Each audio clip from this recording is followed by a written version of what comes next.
Hello students, Rajiv Gurukul में आप लोग का स्वागत है। स्टूडेंट्स, आज आपको बताएंगे मैथ का ऑब्जेक्टिव क्वेश्चन।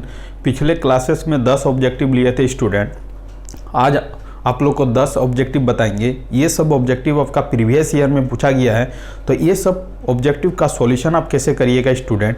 ये आपका नेक्स्ट जो एग्जाम होगा उसमें इस तरह का ऑब्जेक्टिव आपको आने की संभावना बहुत ही ज़्यादा है। तो इस तरह का ऑब्जेक्टिव का कॉन्सेप्ट को समझते हैं। चलिए देखिए स्टूडेंट, ये आपका मैट्रिक्सेस का प्रॉब्लम है। क्या बोल रहा है, which of the following is the set, which of the following is the unit matrix. इसमें से आपका 4 गो ऑप्शन दिया गया है। इसमें आपसे क्या पूछ रहा है कि यूनिट मैट्रिक्स कौन सा होगा, यूनिट मैट्रिक्स किसको बोलेंगे। इसका मतलब स्टूडेंट, यूनिट मैट्रिक्स उस तरह के मैट्रिसेस को बोलेंगे जिसका प्रिंसिपल डायगोनल एलिमेंट आपका क्या हो, आपका 1 हो। तो देखो स्टूडेंट, ये आपका क्या है, इस मैट्रिसेस का प्रिंसिपल डायगोनल एलिमेंट है। तो जिसका प्रिंसिपल डायगोनल एलिमेंट सिंपल 1 हो, बाद बाकी सभी एलिमेंट क्या हो, 0 हो, उसी को हम लोग क्या बोलते हैं, यूनिट मैट्रिसेस बोलते हैं। आपको याद रखना होगा। देखो यहाँ पर प्रिंसिपल डायगोनल एलिमेंट आपका 1 नहीं है, यहाँ पर 1 है, तो यहाँ पर 0 0 है, और बाद बाकी सभी क्या होना चाहिए, 0 होना चाहिए। इसका मतलब है ये जो मैट्रिसेस आपका अवेलेबल है, एक ही मैट्रिसेस आपका यूनिट मैट्रिक्स है, वो आपका क्या है, ऑप्शन बी है। जिसका प्रिंसिपल डायगोनल एलिमेंट क्या हो, 1 हो, बाद बाकी सभी एलिमेंट क्या हो, 0 हो, उसको हम लोग क्या बोलेंगे, यूनिट मैट्रिसेस बोलेंगे। ये आपका यूनिट मैट्रिसेस का क्या है, डिफिनेशन है। तो इस प्रॉब्लम का आंसर क्या होगा स्टूडेंट, बी होगा। तो इस कॉन्सेप्ट को आपको क्या करना है, याद रखना। चलो स्टूडेंट, आपको नेक्स्ट प्रॉब्लम बताते हैं कि नेक्स्ट प्रॉब्लम का सॉल्यूशन क्या होगा। अब देखो आपका क्वेश्चन नंबर 2, क्वेश्चन नंबर 2 में आपका क्या है, if sine theta plus cosec theta is equal to क्या है, 2, देन आपसे पूछ रहा है student, sine square theta plus cosec square theta is equal to, मतलब आपसे पूछ रहा है कि sine square theta plus cosec theta is equal to 1 है, then sine square theta plus cosec square theta is equal to, आपका option दिया गया स्टूडेंट, पहला आपका 1 है, दूसरा आपका 4 है, तीसरा आपका सी है, और डी आपका क्या है, नन है। डी आपका क्या है, नन है। अब देखो इस प्रॉब्लम को आपको सॉल्व करके बताते हैं कि इसका सॉल्यूशन क्या होगा। अब देखो student, sine theta plus cosec theta is equal to क्या है, 2 है, इज इक्वल टू क्या है, 2 है। तो sine theta plus cosec theta is equal to आपका क्या है, 2 है। चलो आपसे क्या पूछ रहा है, sine square theta plus cosec square theta is equal to क्या होगा। तो स्क्वायर करने के लिए इसको स्क्वायर करेंगे, जब इस साइड में स्क्वायर करेंगे तो इस साइड में भी क्या करेंगे, स्क्वायर करेंगे। अब देखो इसको ब्रेक करेंगे तो साइन स्क्वायर थीटा प्लस क्या हो जाएगा, कॉसेक स्क्वायर क्या हो जाएगा, थीटा, और आपको लिखना है 2 साइन थीटा इंटू क्या होगा, आपका कॉसेक थीटा होगा, और इसको सॉल्व करेंगे तो आपका क्या होगा, 4 होगा। आपको ध्यान देना होगा कि साइन थीटा और कॉस थीटा में एक रिलेशन होता है। आपको याद रखना है कि cosec theta is equal to क्या होता है, 1 बाई क्या होता है, साइन थीटा होता है। इसका मतलब कॉसेक थीटा के जगह पर यदि 1 बाई साइन थीटा रखेंगे तो साइन थीटा और नीचे साइन थीटा कैंसिल हो जाएगा, तो ये आपस में कैंसिल होके क्या हो जाएगा, 1 हो जाएगा। यहां से देखो आपको समझ में आएगा। तो साइन थीटा और cosec theta is equal to क्या हो जाएगा, आपका 1 हो जाएगा। तो ये आपका कैंसिल होके क्या हो जाएगा, 1 हो जाएगा। इसका मतलब है कि साइन स्क्वायर थीटा प्लस क्या हो जाएगा, आपका कॉसेक स्क्वायर थीटा, ये पूरा कैंसिल हो गया। तो आप लिख सकते हो, या तो इसका प्रोडक्ट क्या होगा, 1 होगा, और 2 को 1 से मल्टीप्लाई करेंगे तो क्या होगा, 2 होगा, और ये आपका क्या है, 4 है। अब देखो स्टूडेंट, ये 2 को उधर ले जाएंगे तो ये आपका क्या हो जाएगा, उधर जाके -2 हो जाएगा। तो आपका वैल्यू जो हो जाएगा, sine square theta plus cosec square theta is equal to क्या हो जाएगा, 4 - 2 इज इक्वल टू क्या हो जाएगा, 2 हो जाएगा। इसका मतलब है कि आपसे यदि पूछ रहा है sine square theta plus cosec square theta is equal to क्या होगा, तो आपका आंसर क्या हो जाएगा, 2 हो जाएगा। इस प्रॉब्लम का आंसर क्या हो जाएगा, 2 हो जाएगा। अब आगे का प्रॉब्लम को देखते हैं, प्रॉब्लम नंबर 3। प्रॉब्लम नंबर 3 में क्या पूछ रहा है, देखो ध्यान दो। आपका प्रॉब्लम नंबर 3 पूछ रहा है कि 10 1 डिग्री इंटू 10 2 डिग्री, और आपका क्या है, डॉट, और आपका क्या है, 10 89 degree, 89 degree is equal to क्या होगा।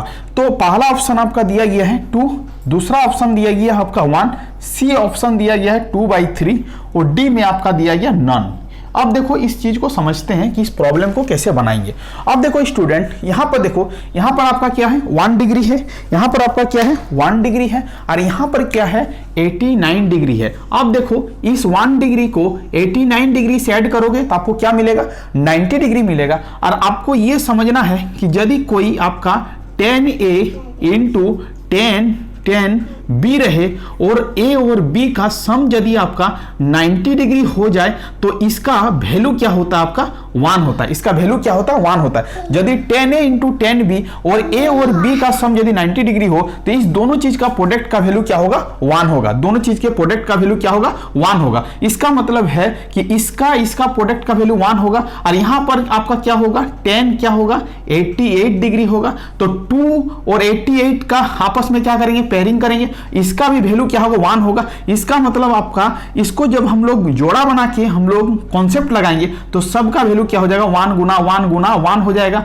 इसका मतलब है ईच एंड एवरी वैल्यू क्या होगा 1 होगा और 1 को मल्टीप्लाई करेंगे 1 से तो आपका 1 होगा। बीच में 1045 डिग्री बचेगा और 1045 डिग्री का वैल्यू क्या होता है 1 होता है। इसका मतलब है इस प्रॉब्लम का सॉल्यूशन क्या होगा तो आपको बोलना है क्या होगा 1 होगा। बेसिक कॉन्सेप्ट को समझना है। इसको जोड़ा लगाएंगे, दोनों का प्रोडक्ट क्या होगा 1 होगा। फिर इसको इससे जोड़ा लगाएंगे, इसका भी प्रोडक्ट क्या होगा 1 होगा। इस तरह करके पेयरिंग करके जब हम आपस में मल्टीप्लाई करेंगे तो आपको क्या मिलेगा 1 मिलेगा। तो इस प्रॉब्लम का आंसर क्या हो जाएगा 1 हो जाएगा। ये बेहतरीन प्रॉब्लम है। इस तरह का प्रॉब्लम आपको एग्जाम में पूछा जा सकता है। चलो नेक्स्ट प्रॉब्लम देखते हैं 4 नंबर प्रॉब्लम कि 4 नंबर प्रॉब्लम का सॉल्यूशन आप कैसे करोगे। चलो अब देखो स्टूडेंट, आपका एक प्रॉब्लम पूछा है प्रॉब्लम नंबर 4। ये भी आपका ऑब्जेक्टिव में पूछा गया है। क्या पूछा गया है साइन 75 डिग्री का वैल्यू क्या होगा। साइन 75 डिग्री का वैल्यू क्या होगा। ठीक है, पहला ऑप्शन आपका दिया गया है।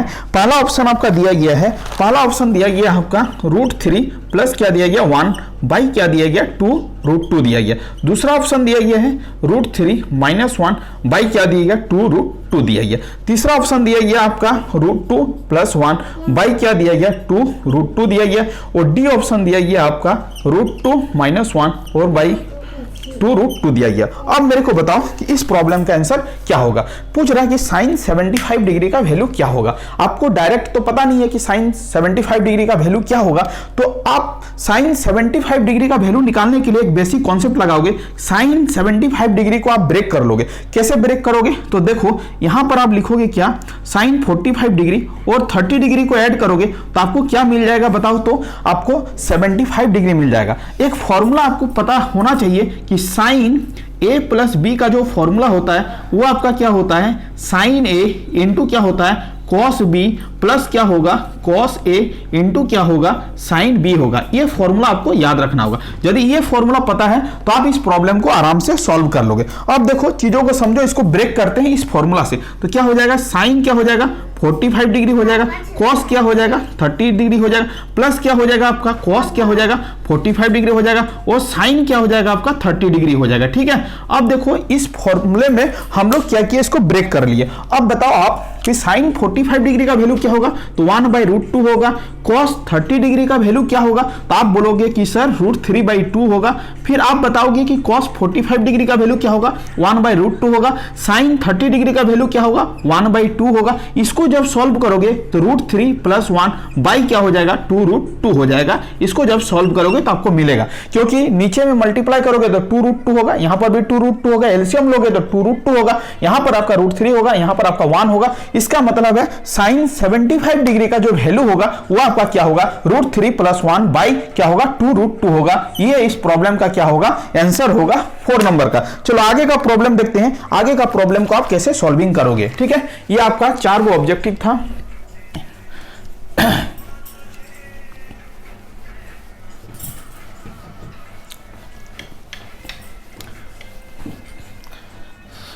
अब देखो आप प्रॉब्लम नंबर 5 क्या पूछ रहा है उसको आप ध्यान दो। अब देखो प्रॉब्लम नंबर 5 आपका क्या है 5 आपका है sine x is equal to क्या है 1/3 है।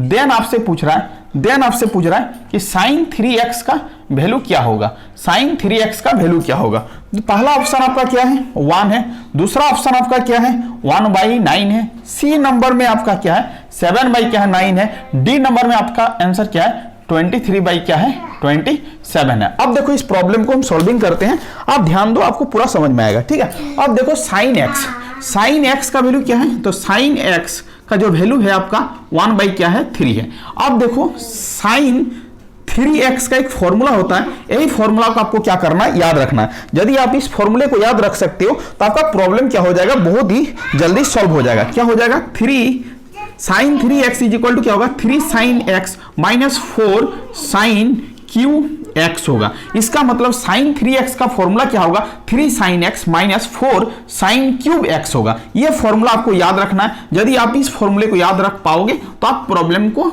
विदिन द सेकंड बना लोगे। अब देखो इस फॉर्मूले का इंप्लीमेंट करेंगे। अब देखो यहां पर क्या है, इक्वल टू 3 साइन एक्स का वैल्यू क्या है, तो आप बोलोगे कि सर 1/3 है, माइनस 4 साइन एक्स के पावर क्या है 3 है, 1/3 का पावर क्या होगा 3 होगा। इसको सॉल्व करेंगे, ये कैंसिल हो जाएगा, यहां पर बचेगा 1, यह -4 ये 1 हो जाएगा। 3 को 3 बार मल्टीप्लाई करेंगे तो 27 होगा। एलसीएम लेंगे तो आपका क्या हो जाएगा 27 हो जाएगा। यहां पर आपका 27, यहां पर क्या होगा -4। इसका मतलब इस प्रॉब्लम का आंसर क्या हो जाएगा 23 बाई क्या होगा 27 होगा। इसका मतलब है कि यदि आपका साइन एक्स 1/3 दिया गया है और आपसे पूछ रहा है साइन 3x का क्या वैल्यू होगा, यह फॉर्मूला याद रखना है, तो आपका आंसर क्या हो जाएगा 23/27 हो जाएगा। 23 बाई क्या हो जाएगा 27 हो जाएगा। 23 बाई क्या हो जाएगा 27 हो जाएगा। ये आपका क्या है 5th नंबर का प्रॉब्लम है। चलो आगे का प्रॉब्लम देखते हैं, 6 नंबर प्रॉब्लम को हम कैसे बनाएंगे।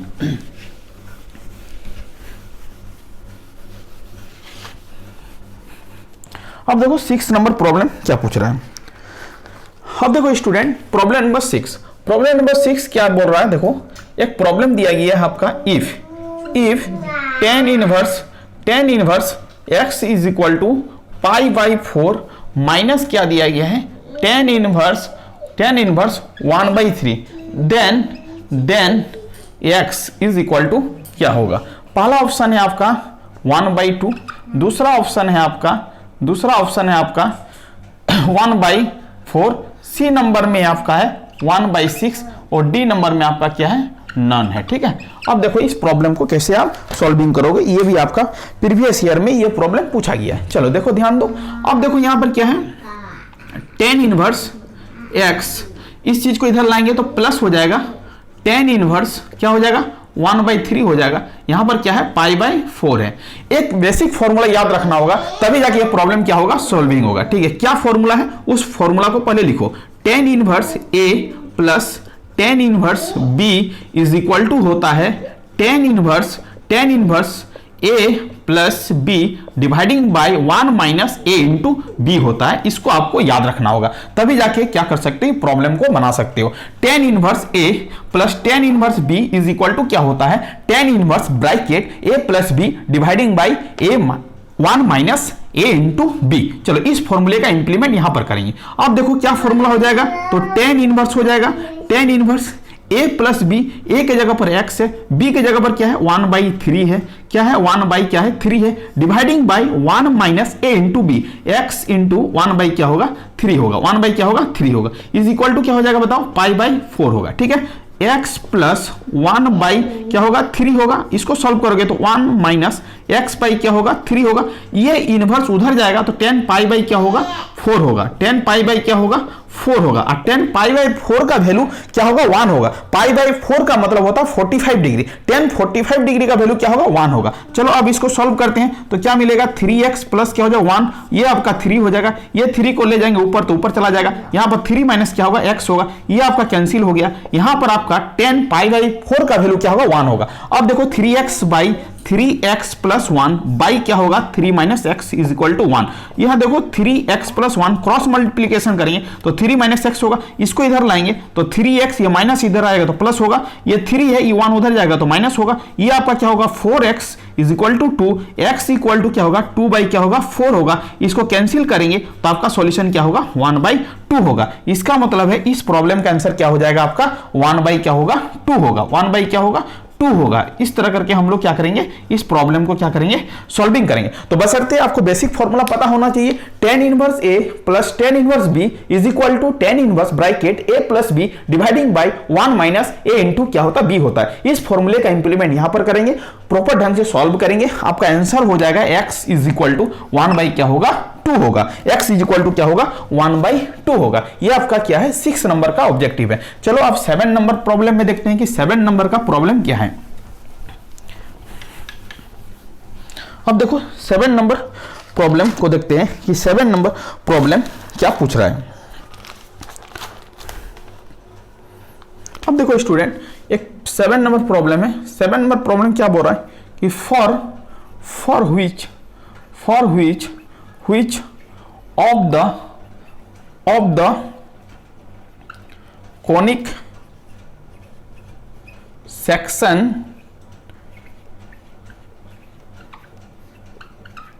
एसेंट्रिसिटी ई ग्रेटर देन 1, मतलब किस कोनिक सेक्शन में आपका एसेंट्रिसिटी का वैल्यू जो होगा वो ग्रेटर देन क्या होगा, 1 होगा। इससे आपका प्रॉब्लम 100% श्योर है, आने की संभावना बहुत ज्यादा है। पहला ऑप्शन है आपका इलिप्स, आपका इलिप्स। दूसरा है आपका हाइपरबोला। सी नंबर में आपका सर्किल। डी नंबर में आपका क्या है, पाराबोला। ठीक है, देखो स्टूडेंट, इलिप्स का जो एसेंट्रिसिटी होता है वो आपका क्या होता है, इलिप्स का जो एसेंट्रिसिटी होता है वो आपका क्या होता है, लेस देन 1 होता है। हाइपरबोला का एसेंट्रिसिटी इज ग्रेटर देन 1 होता है। सर्किल का एसेंट्रिसिटी इज इक्वल टू क्या होता है, 0 होता है। और आपका पाराबोला का क्या होता है, तो पाराबोला का जो आपका होगा, पाराबोला का एसेंट्रिसिटी इज इक्वल टू क्या होता है, 1 होता है। ये आपको याद रखना है। ठीक है, तो आपसे क्या पूछ रहा है, ई का वैल्यू ग्रेटर देन 1 किसमें होगा, तो for which the conic section eccentricity is greater than 1, तो आपको याद रखना है, यदि ई इक्वल टू 0 देता तो सर्किल में टिक आउट करते हैं, यदि ई इक्वल टू 1 देता तो पाराबोला में टिक करते। ई ग्रेटर देन 1 दिया गया इसीलिए इसमें हाइपरबोला में टिक करेंगे। ई यदि लेस देन 1 दिया जाता तो इलिप्स में टिक आउट करते। ये आपको कॉन्सेप्ट आना चाहिए, इससे आपको प्रॉब्लम एक पूछेगा 100% श्योर है। इसका मतलब है eccentricity is E greater than 1 किसमें होगा, हाइपरबोला में होगा। याद रखना है, हाइपरबोला का एसेंट्रिसिटी जो होता है वो आपका क्या होता है, ग्रेटर देन क्या होता है, 1 होता है। ये आपको याद रखना है। चलो नेक्स्ट प्रॉब्लम देखते हैं, प्रॉब्लम नंबर 8। प्रॉब्लम नंबर 8 देखते हैं यहां पर कि प्रॉब्लम नंबर 8 क्या पूछ रहा है। अब देखो प्रॉब्लम नंबर 8 देखो स्टूडेंट, आपसे पूछा गया है x is equal to 1 plus क्या है, 2i है, 2i है। उससे पूछ रहा है देन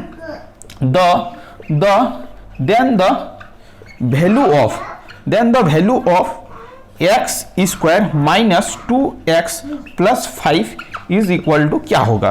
पहला ऑप्शन है, ए ऑप्शन है 0, बी ऑप्शन है आपका 1, सी ऑप्शन आपका 2 और डी आपका क्या है, नॉन है। ठीक है, अब देखो क्या पूछ रहा है कि आपसे पूछ रहा है कि x is equal to 1 plus 2i है, then the value of x square minus 2x plus क्या है, 1 है, प्लस क्या है, 1 है। ये आपका क्या है, x है, ये आपका प्लस 1 है। ठीक है, ये आपका x है। ठीक है, अब पूछ रहा है x square minus 2x plus 5 का वैल्यू क्या होगा। चलो इस प्रॉब्लम को सॉल्व करते हैं। x इज इक्वल टू क्या है, 1 प्लस क्या दिया गया है, 2i दिया गया है। ठीक है, अब इसको कैसे सॉल्विंग करेंगे ध्यान दो, आपको पूरा समझ में आएगा। अब देखो, अब इस इक्वेशन को क्या करेंगे, यहां पर x है, इसको इधर लाएंगे तो 1 हो जाएगा, यहां पर 2 और क्या हो जाएगा, i हो जाएगा। बोथ साइड स्क्वायर करेंगे तो यहां पर भी क्या करेंगे, स्क्वायर करेंगे, यहां पर भी स्क्वायर करेंगे, तो a माइनस बी का होल स्क्वायर में तोड़ेंगे तो x स्क्वायर हो जाएगा, और बताओ क्या होगा, माइनस 2x होगा, प्लस क्या हो जाएगा, 1 हो जाएगा।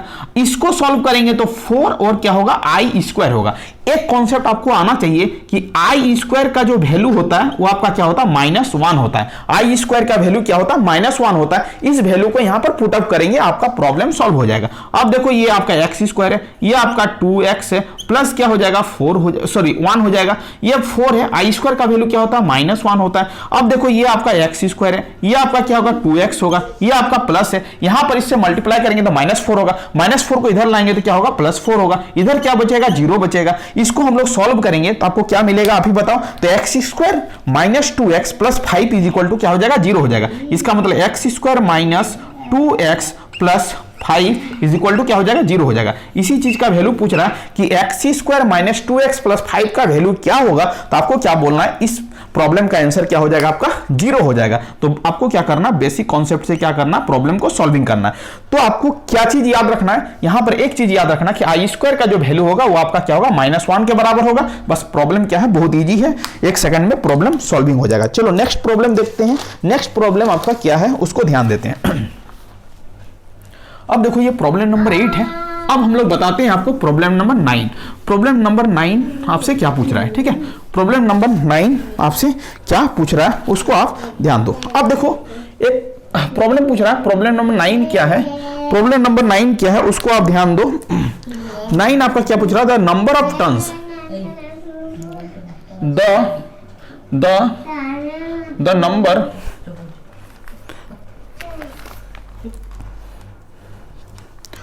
क्या पूछ रहा है, the number of term in the expansion 1 plus x के पावर n इज, मतलब कितना टर्म होगा। पहला टर्म है आपका n, दूसरा टर्म है आपका n-1, सी नंबर में है आपका n+1 और डी नंबर में आपका क्या है, नन है। देखो अब देखो इसको कैसे समझते हैं। The number of terms in the expansion 1 plus x के पावर n, यदि 1 प्लस x के पावर n को एक्सपेंड करेंगे, ब्रेक करेंगे तो नंबर ऑफ टर्म्स कितना होगा। अब देखो सिंपल भाषा में समझो, यदि आपका मान लेते हैं कि ये आपका टर्म क्या है, ये आपका टर्म क्या है, मान लेते हैं a और b है, ठीक है। इसको यदि स्क्वायर करेंगे तो कितना a² प्लस 2ab प्लस क्या होगा, b² होगा।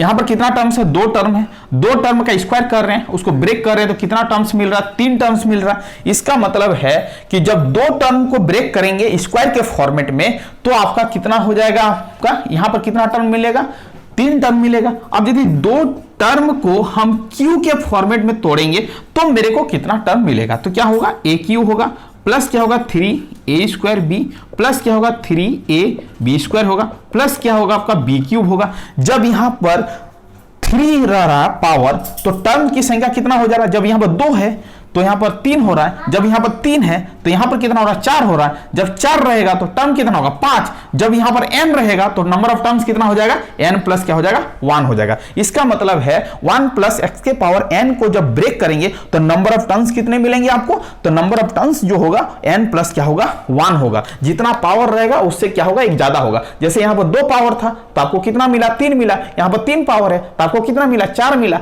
तो यहां पर पावर n है तो एक ज्यादा टर्म मिलेगा, n प्लस क्या होगा, 1 होगा। मतलब इस प्रॉब्लम का आंसर क्या हो जाएगा आपका, n+1 हो जाएगा, n प्लस क्या हो जाएगा, 1 हो जाएगा। चलो अब अनदर प्रॉब्लम को देखते हैं। अनदर प्रॉब्लम क्या पूछ रहा है,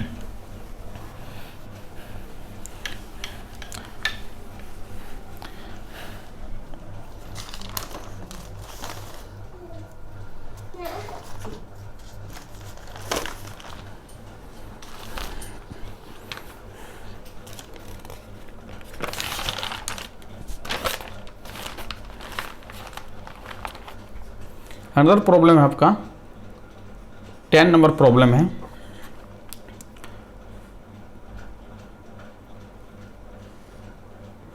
x 8 3 3 है, ये आपका 0 है। पूछ रहा है then value of x is, ये आपका मैट्रिसेस दिया गया है। x का वैल्यू पूछ रहा है 3, आपका 8, सी में आपका 24 और डी में आपका क्या है, नन है। ठीक है, अब देखो इसके x का वैल्यू को कैसे निकालते हैं, 1 सेकंड में आपका प्रॉब्लम सॉल्विंग हो जाएगा। अब देखो ये आपका एक मैट्रिसेस है, ये आपका x है, ये आपका 8 है, ये आपका 3 है, ये आपका 3 है, इज इक्वल टू क्या हो जाएगा, 0 हो जाएगा। x का वैल्यू निकालने बोल रहा है, चलो इसको इससे गुना करो, आपको बताए थे तो 3x हो जाएगा। दोनों के बीच में क्या लगाना, माइनस लगाना, फिर इसको इससे गुना करना है तो 8 क्या हो जाएगा, 24 हो जाएगा, इज इक्वल टू क्या हो जाएगा, 0 हो जाएगा। ये आपका 3x है, उसको उधर ले जाओगे तो क्या होगा, 24 होगा। x इज इक्वल टू क्या हो जाएगा, 24 बाई क्या होगा, 3 होगा। इसको कैंसिल करोगे तो क्या हो जाएगा, 8 हो जाएगा। मतलब इस प्रॉब्लम का आंसर क्या हो जाएगा आपका, 8 हो जाएगा। इस प्रॉब्लम का आंसर क्या हो जाएगा आपका, 8 हो जाएगा। इस प्रॉब्लम का आंसर आपका क्या हो जाएगा, 8 हो जाएगा।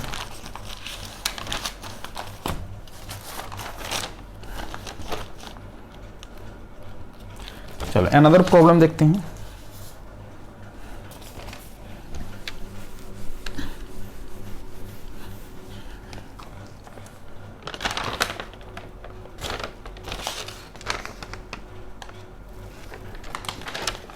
चलो अनदर प्रॉब्लम क्या है, ये आपका 11 है, ठीक है। 11 में क्या है, if fx is equal to log bracket 1 plus x minus 1 minus क्या है x है, ठीक है। उससे पूछ रहा है then f 2x plus 1 by x square is equal to क्या होगा पता नहीं। पहला ऑप्शन है आपका 2 times of fx, B number में आपका fx का होल स्क्वायर, सी नंबर में है 3 टाइम्स ऑफ fx और डी नंबर में आपका क्या है नॉन है, ठीक है। चलो ये प्रॉब्लम को देखते हैं, ये प्रॉब्लम का आप कैसे सॉल्विंग करोगे। ये आपका बेहतरीन प्रॉब्लम है, इस तरह का प्रॉब्लम आपका एग्जाम में पूछा जा सकता है। चलो अब देखो ध्यान दो क्या बोल रहा है, fx is equal to log bracket 1 plus x dividing by 1 minus x है। तो यहाँ पर x है तो x है, तो यहाँ पर क्या है x है, यहाँ पर x है तो यहाँ पर x है, यहाँ पर x के जगह पर क्या है ये है, यस या no, 2x dividing by 1 plus x square है। तो इस इक्वेशन को हम लोग कैसे लिखेंगे आप ही बताओ। तो आप बोलोगे कि सर इस इक्वेशन को आप ऐसे लिखोगे, जैसे यहाँ पर x था तो अब इसको यदि मॉडिफाइड करना है तो ये आपका क्या है 2x बाई क्या है 1 प्लस एक्स स्क्वायर है। तो हम लोग लिखेंगे लॉग, और यहाँ पर क्या लिखेंगे बताओ तो। अब वहाँ पर x था तो x लिखा गया था, यहाँ पर x के जगह पर क्या है 2x बाई क्या होगा 1 प्लस एक्स स्क्वायर होगा बटा 1 माइनस 2x बाई क्या होगा 1 प्लस एक्स स्क्वायर होगा, यस या नो। चलो अब देखो इसको सॉल्व करते हैं।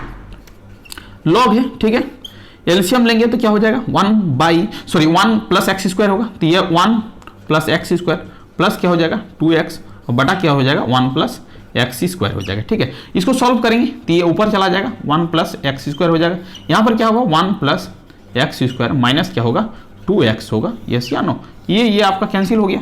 अब आप बताओ ये आपका क्या हो गया लॉग, और यहाँ पर क्या लिख सकते हैं 1 प्लस 2x प्लस क्या लिख सकते हैं एक्स स्क्वायर, थोड़ा सजा लेते हैं 1 माइनस 2x प्लस क्या लिख सकते हैं एक्स स्क्वायर लिख सकते हैं, ठीक है।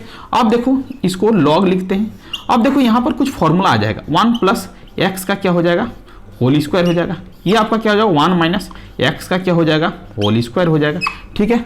अब देखो यहाँ पर क्या लिख सकते हैं बताओ तो लॉग, और ये आपका क्या है 1 प्लस एक्स है, और ये आपका क्या है 1 माइनस एक्स है, यहाँ पर भी होल स्क्वायर यहाँ पर भी होल स्क्वायर, तो ये टोटल का क्या हो सकता है होल स्क्वायर हो सकता है, ठीक है। एक फॉर्मूला आपको बता रहे हैं, लॉग x के पावर यदि m रहता है तो आप लिख सकते हो m log x लिख सकते हो, ये आपका log का क्या है बेसिक प्रॉपर्टी है। तो पावर यहां पर है, पावर m के जगह पर क्या है 2 है, तो ये फॉर्मूला लगाएंगे तो क्या हो जाएगा आपका 2 times of log bracket 1 plus x minus क्या होगा 1 माइनस एक्स होगा। अब देखो log 1 plus x dividing by 1 minus x, ये वैल्यू आपका क्या है देखो तो fx है, इसका मतलब है ये आपका 2 टाइम्स ऑफ क्या हो जाएगा आपका fx हो जाएगा, 2 टाइम्स ऑफ क्या हो जाएगा fx हो जाएगा। इसका मतलब f bracket 2x by 1 plus x square is equal to 2 times of क्या होगा 2 टाइम्स ऑफ क्या होगा 2 टाइम्स ऑफ क्या होगा fx होगा अकॉर्डिंग टू सॉल्व करके। इसका मतलब है इस प्रॉब्लम का आंसर क्या हो जाएगा आपका ए हो जाएगा, इस प्रॉब्लम का आंसर क्या हो जाएगा ए हो जाएगा। तो इस तरह करके इस प्रॉब्लम को हम लोग क्या करेंगे सॉल्विंग करेंगे। चलो अनदर प्रॉब्लम देखते हैं 12 नंबर प्रॉब्लम। 12 नंबर प्रॉब्लम को कैसे सॉल्विंग करेंगे उसको ध्यान दो।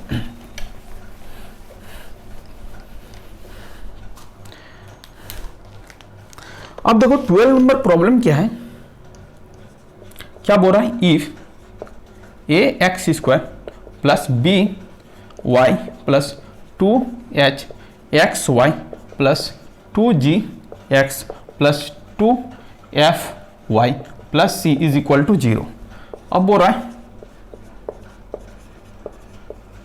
रिप्रेजेंट ए सर्किल देन, यदि इसको रिप्रेजेंट करना सर्किल के फॉर्मेट में तो 4 ऑप्शन दिया गया, ए इक्वल टू बी और सी इक्वल टू क्या होना चाहिए 0। चलो बी नंबर में दिया गया एफ इक्वल टू क्या होना चाहिए जी और h इक्वल टू क्या होना चाहिए 0, ठीक है। सी ऑप्शन दिया गया है a इक्वल टू बी और h इक्वल टू क्या होना चाहिए 0, और डी नंबर में दिया गया आपका नॉन ऑफ दी। चलो आप देखते हैं इस प्रॉब्लम को कैसे सॉल्विंग करते हैं, ठीक है।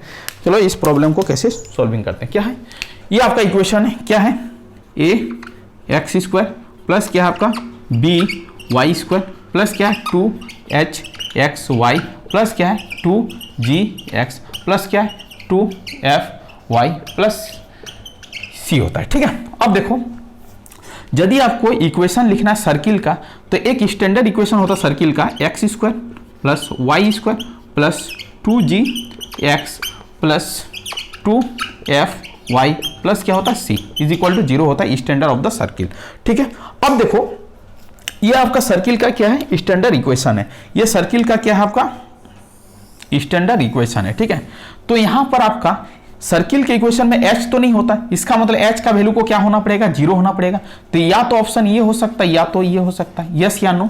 अब देखो यहां पर सर्किल का इक्वेशन होने के लिए a और b का कोफिशिएंट का वैल्यू क्या होना चाहिए सेम होना चाहिए, तभी जाके ये इक्वेशन क्या होगा सर्किल का होगा। इसका मतलब है h क्या होना चाहिए 0 के बराबर होना चाहिए। यहां पर दिया c 0, c तो नहीं 0 होना चाहिए, c कुछ वैल्यू होना चाहिए, तो ये भी आपका क्या होगा नहीं होगा, ये भी क्या होगा नहीं होगा। तो आपका a और b एक्स स्क्वायर और वाई स्क्वायर का कोफिशिएंट का वैल्यू क्या होना चाहिए बराबर होना चाहिए, और h का वैल्यू क्या होना चाहिए 0 होना चाहिए, तभी जाके ये स्टैंडर्ड जो इक्वेशन है वो आपका क्या हो जाएगा सर्किल में डेवलप हो जाएगा। तो इस प्रॉब्लम का आंसर क्या हो जाएगा सी हो जाएगा। कोई आपका एक स्टैंडर्ड इक्वेशन दिया गया है और यदि सर्किल का इक्वेशन को लिखना है तो सर्किल का स्टैंडर्ड इक्वेशन ये होता है, और सर्किल का इक्वेशन को स्टैंडर्ड इक्वेशन से सर्किल का इक्वेशन को सेटिस्फाइड करवाना है तो h का वैल्यू को क्या करना होगा 0 करना होगा, और a और b का कोफिशिएंट क्या होना चाहिए इक्वल होना चाहिए, बराबर होना चाहिए, तभी जाके ये ओरिजिनल इक्वेशन क्या हो जाएगा आपका सर्किल में रिप्रेजेंटेशन हो जाएगा। इसका मतलब 12 का आंसर क्या होगा सी होगा। तो स्टूडेंट आज आपके सामने में 12 ऑब्जेक्टिव बताए, ये प्रीवियस ईयर में ये सब ऑब्जेक्टिव पूछा गया है, तो आपको इस क्लास से बेहद ही आपको हेल्प मिलेगा। ये सब ऑब्जेक्टिव को क्या करना अपने नोट कॉपी में नोट करना है, प्रॉपर ढंग से क्या करना रिवीजन करना है, बार बार क्या करना प्रैक्टिस करना है, और जो प्रॉब्लम बनाने के दौरान जो फॉर्मूला लिख रहे हैं उस फॉर्मूले को आप एक जगह पर लिखना है और बार बार क्या करना उस फॉर्मूले को याद रखना है। तो इस तरह का ही कॉन्सेप्ट का प्रॉब्लम पूछेगा तो आप आराम से क्या कर सकते हो सॉल्विंग कर सकते हो। थैंक यू स्टूडेंट, वीडियो के एंड करते हैं। यदि आप चैनल में नए आए तो चैनल को क्या कर लीजिए स्टूडेंट सब्सक्राइब कर लीजिएगा। वंदे मातरम स्टूडेंट।